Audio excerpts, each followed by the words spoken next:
What if I told you this bird can fly without making a sound? Not even a whisper. No wind noise, no wing flap, just silence. That's the owl. And its silent flight isn't magic, it's engineering. Owls have special feather edges that look like tiny combs. These break up air turbulence, the thing that normally causes flight noise.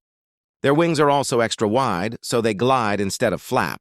And their feathers are velvet soft, absorbing sound like acoustic foam.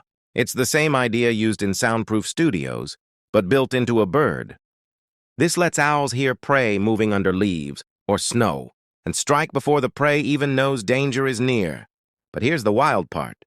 Scientists are studying owl wings to make quieter airplanes and drones. So the next time you hear silence overhead, ask yourself, was it just the wind or something watching you?